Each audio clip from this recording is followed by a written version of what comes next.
Thank you so much Anjana ji for coming here. तो सीधा जनता के सवालों से ही शुरू करते हैं। क्या मीडिया सच में जनता को गुमराह कर रही है?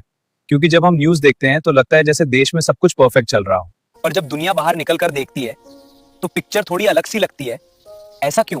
देखिए, मीडिया का काम है पूरी तस्वीर दिखाना। बस वही पूछना था, पूरी तस्वीर टीवी पे कब आती है? क्योंकि मुझे तो ज्यादातर अच्छी साइड ही दिख रही है। ऐसा नहीं है, हम प्रॉब्लम्स भी दिखाते हैं।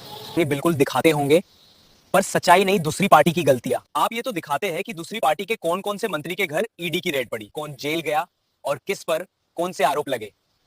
लेकिन जब उन मंत्रियों को कोर्ट के द्वारा बाय रिस्पेक्ट बरी कर दिया जाता है, तब आपका चैनल ये सब क्यों नहीं दिखाता? एग्जाम्पल के तौर पर अरविंद केजरीवाल जी को ही ले लीजिए।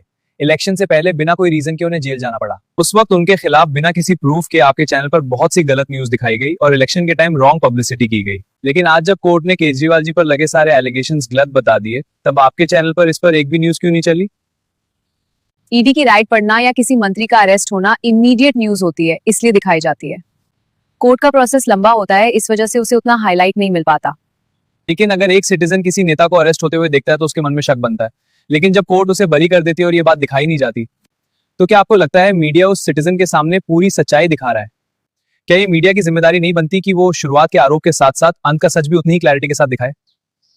चलिए, इस टॉपिक को मैं ज्यादा लंबा नहीं खींचूंगा। आप ये बताइए कि न्यूज में कुछ टॉपिक्स को इतनी जल्दी पढ़कर निकाल दिया जाता है जैसे उनकी कोई वैल्यू ही ना हो, जैसे रेप, मर्डर, महंगाई और कुछ और जरूरी मुद्दे। ऐसा क्यों होता है?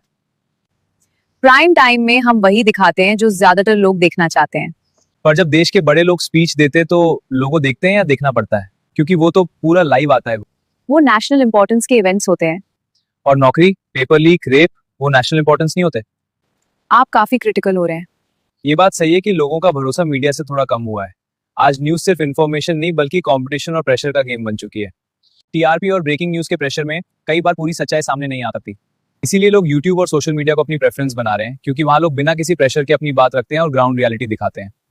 मैं आपको एक वीडियो दिखाना चाहता हूं जो जनता ने आपके लिए बनाई है, जिससे आपको पता चल जाएगा कि जनता आपको किस नजर से देखती है। एक वक्त था जब पत्रकारिता को चौथा स्तंभ कहा जाता था। आज वही पत्रकारिता बिक गई, सत्ता की गोद में बैठ गई।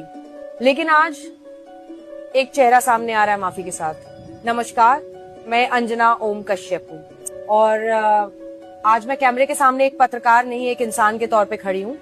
आज मैं आप सबसे माफी मांगने आई हूँ। सालों से आपने मुझ पर भरोसा किया, मुझे देखा सुना, लेकिन मैंने क्या किया? मैंने आपकी आवाज बनने की जगह सत्ता की भाषा बोलनी शुरू कर दी। हाँ, मैं स्वीकार करती हूँ, मैंने चुप्पी साधी जब बोलना चाहिए था। मैंने आंखें मूंद ली जब सच्चाई सामने थी। और हाँ, मैंने सरकार की चाटुकारिता भी की। लेकिन कर्नाटक आप जीतते हैं तब लोकतंत्र की हार नहीं होती है। आप हिमाचल जीतते हैं तो लोकतंत्र की हार नहीं होती है। वहाँ आपको ईवीएम नहीं जिताता है, लेकिन अन्य राज्यों में जरा कन्हैया जी आपने ऐसी टिप्पणी की, जब हम कर्नाटक जीतते हैं, भाजपा कर्नाटक हारती है, तो किसकी हार होती है? नहीं साहब, तब मोदी जी की हार। तब अंजना जी के मुंह पर ऐसी शिकन्नी आ जाती है जब उनको कहते हैं मोदी जी हार गए। नहीं साहब, मोदी जी नहीं हारे। पवन जी, कर्नाटक के मुख्यमंत्री हारे हैं। पवन जी, एक सेकंड नहीं, एक सेकंड अब आपको सुनना होगा, क्योंकि आप ये स्टेज आप हाईजैक नहीं कर सकते। वो बहसे, वो चीख पुकार, सब कुछ सिर्फ टीआरपी के लिए था। लेकिन अब बहुत हो गया। मैं थक चुकी हूँ उस नकली चेहरे को पहनते पहनते। अब मैं सिर्फ सच बोलूंगी, अब मैं सिर्फ हक की बात करूंगी। न कोई दलाली, न कोई चाटुकारिता, न सरकार की गोद में बैठूंगी, न विपक्ष की गोद में। अब बैठूंगी सिर्फ और सिर्फ जनता के साथ। आपने मुझे बहुत देखा, बहुत सुना, अब मुझे एक और मौका दीजिए। मैं बदल चुकी हूँ। अब जो सवाल होंगे वो सत्ता से होंगे आपके हक के लिए। बस एक चीज चाहिए, आपका साथ। अगर आप भी चाहते हैं कि पत्रकारिता वापस जिंदा हो तो इस चैनल को सब्सक्राइब कीजिए। ये क्रांति है हक की बात की, और क्रांति अकेले नहीं होती, साथ चाहिए।